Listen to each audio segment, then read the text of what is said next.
Hello, and we're today being May the 3rd, May the 6th is drawing near, which is the date of the UK election, and I wanted to take a little break from technical videos and talk about my perspective on UK politics from someone who's just the age of 15.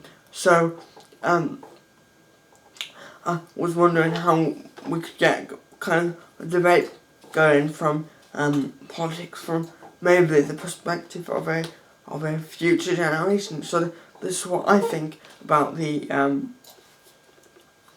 want to share what I think about the current election, if you will.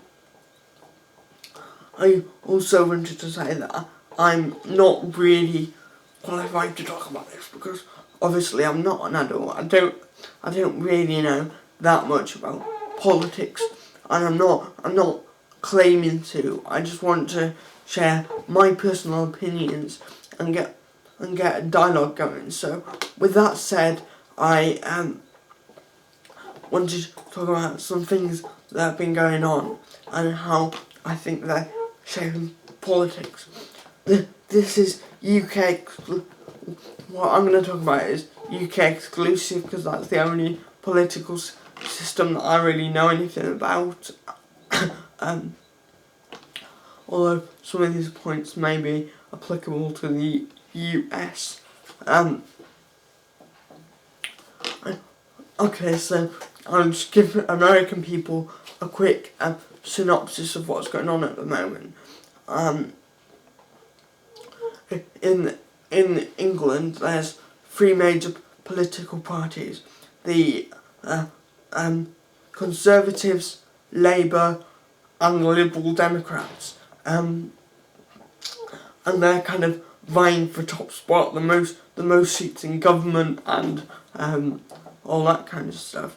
And on May the 6th, people will be going to local polling stations to cast their vote on who, what local candidate they want to put their vote in, and on the basis of which party they stand for, that then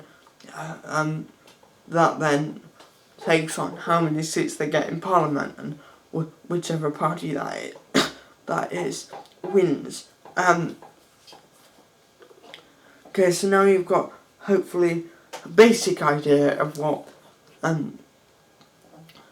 goes on. I mean, I don't really know any more in depth than that.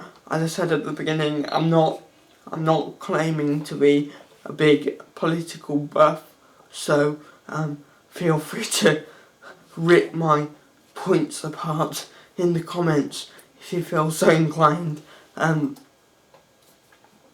But I wanted to start by talking about a UK television show that has had 3 episodes, which is where the UK leaders of the main political parties,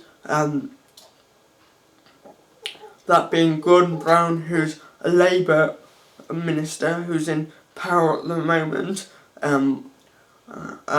David Cameron, who's head of the Conservative Party, and Nick Clegg, who is the head of the Liberal Democrats Party, and I'll come to that later. So these 3 television shows have been these guys in the same studio with the gloves off, essentially, talking about their opinions on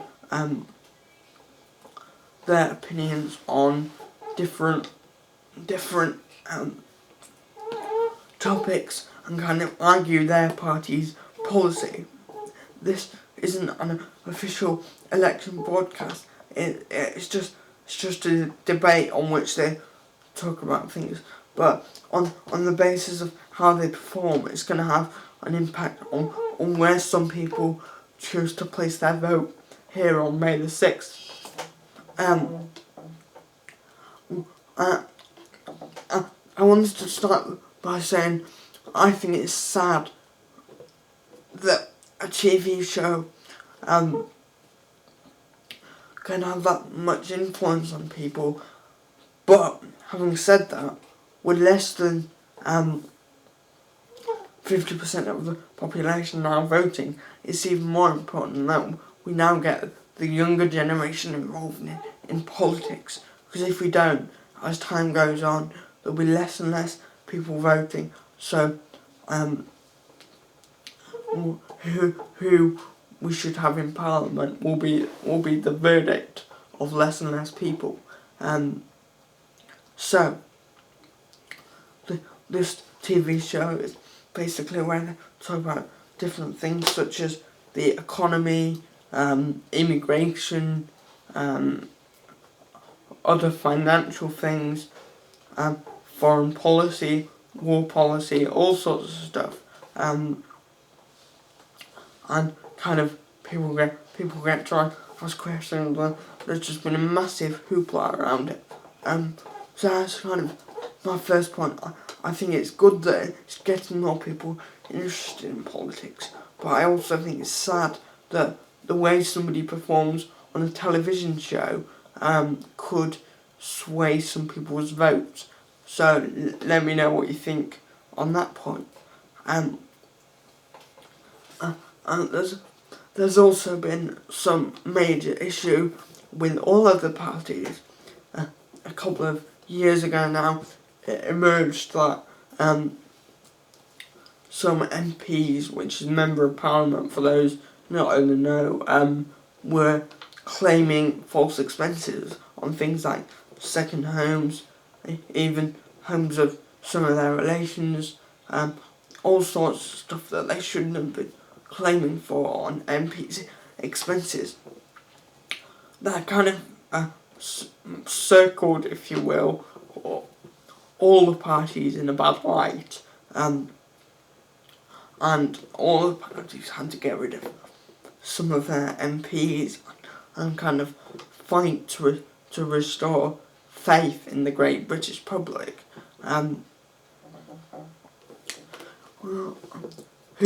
Who came best out of that, or at least who wants to come best out of that, is Nick Clegg. He's the Liberal Democrats leader, or the Liberal Democrats Prime Minister, who have not been in power for years. Their popularity has recently started to spiral after these debates, and they're kind of campaigning as to be the Clean Party, if you will. Their whole campaign is that only true change is possible with them. And let me give you my opinion on that. With Labour being in power for so many years, I think it's about 15 years now, they said that they would kind of help our economy grow, but what we actually ended up with was a recession. Now, I know that was a global thing, and I know most countries are still coming out of it, us included, but I don't think they helped to really minimise the effect on that. So I think with the same people being in power for about 15 years with the same, not radically different policies, accepting another promise from the same people and accepting that will work for the country is not good. Similarly with the Conservatives, they were in power not long ago as well, longer ago than Labour, but you could argue that change isn't really possible with them. Now, that brings me to what I think, and obviously I'm going to be swayed by the party election broadcast and the fancy media marketing, but I do have actually some basic grounds for this belief, because they haven't been in power for a very, very, very long time. I don't even know when the last time they were in power. I think the only possibility for true change is with Nick Clegg and the Liberal Democrats. I don't think their policy is complete. I think some of their policies on taxes could put a massive strain on the country, but I think we need a new, fresh approach, and the answer to that really is the Liberal Democrats.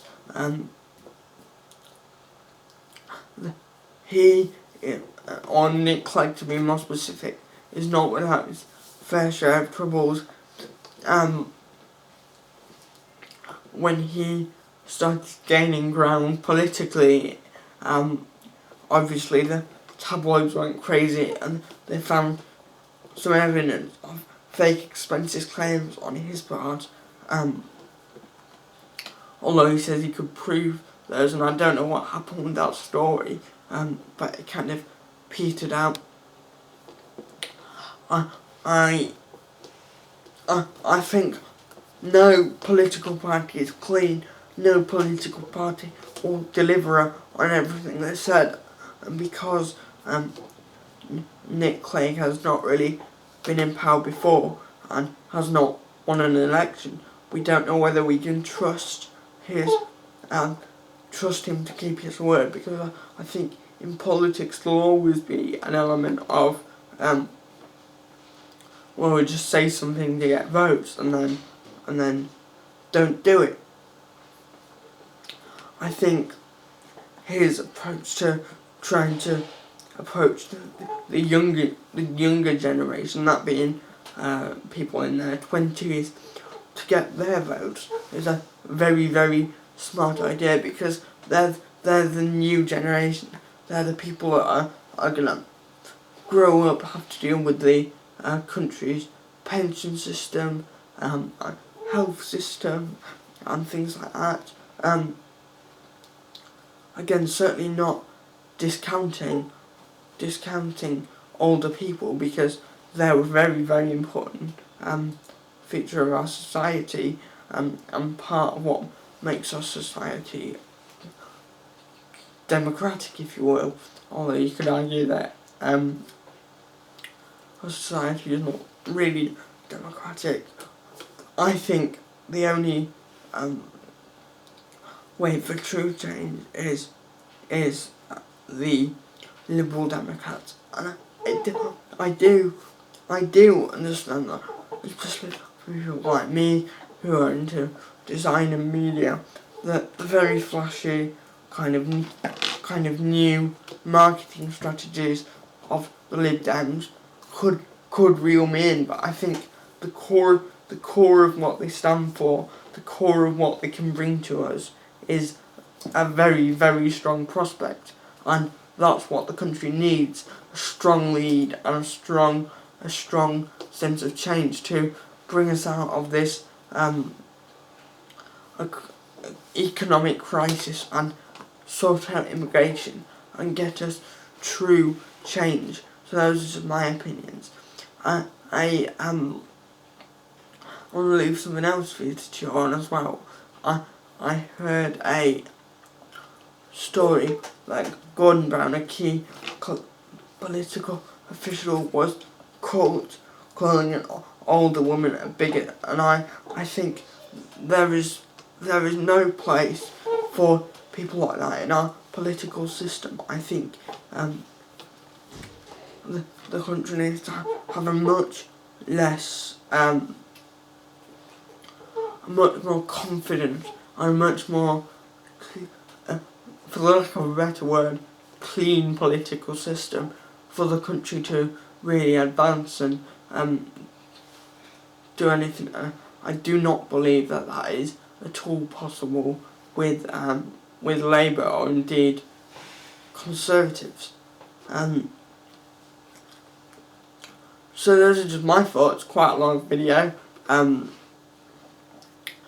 If you're in the UK, what do you think? Or even if you're not in the UK, what do you think? I'm interested to hear from you.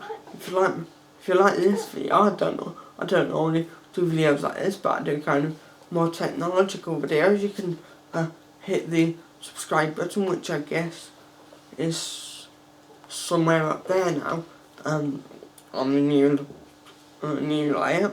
If you like what I do and you want updates on this, especially on Meta 6, I'll have a lot of updates. You can follow me on Twitter at twitter.com/TomRogers123. You can visit my technology blog at www.technobuffalo.com/futuretech. Thank you for watching this video. Subscribe if you liked it, and I hope you've enjoyed it. Thank you.